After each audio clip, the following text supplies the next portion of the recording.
As rural health professionals, you are dedicated to improving health access for remote, rural and regional, Aboriginal and disadvantaged communities. On behalf of those communities and the State of New South Wales, may I express my deep gratitude for your commitment and your service.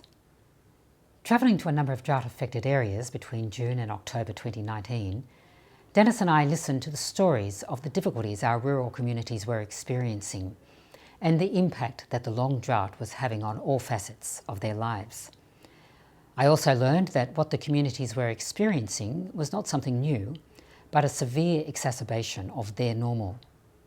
Over the late spring and summer months, many rural communities were affected by the devastating bushfires, and then COVID-19 hit with its health and economic impacts.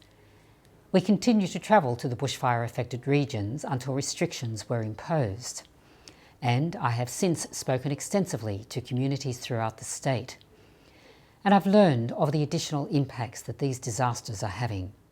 It was not surprising, therefore, to read in the Australian Institute of Health and Welfare's Rural and Remote Health Report, which was published in October 2019, that, on average, Australians living in rural and remote areas have shorter lives, higher levels of disease and injury, and poorer access to the use of health services compared to people living in metropolitan areas.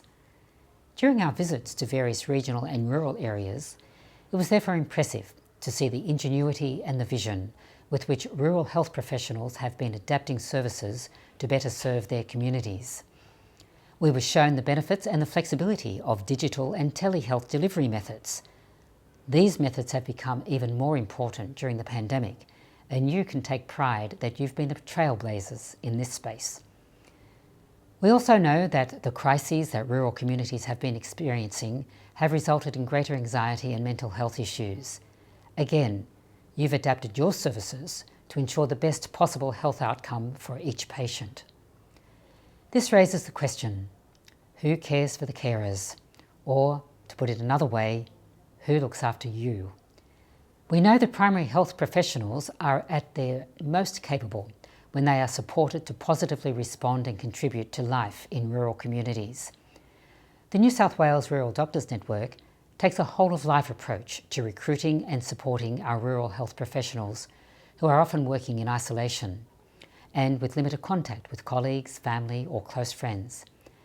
That is why it has launched two initiatives: a Resilience, Recharge and Recovery mental health and wellbeing resource at ruralhealthtogether.info and the Rural Health Pro platform, which provides a virtual space for connection, for support and for professional development, including the wonderful new initiative Healthy Exchange webinars.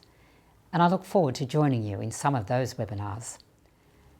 Our highly skilled and dedicated rural health professionals care about keeping people and our rural communities healthy. Your health and wellbeing, therefore, is our priority, and I encourage you to reach out to the Rural Doctors Support Network and to your own networks of friends and families. To the 10,000 doctors, nurses, midwives, practice managers and allied health professionals working in rural areas of our state, on behalf of the people of New South Wales and personally, again, a heartfelt thank you. Thank you for everything you do to promote healthier Australians, no matter where they live.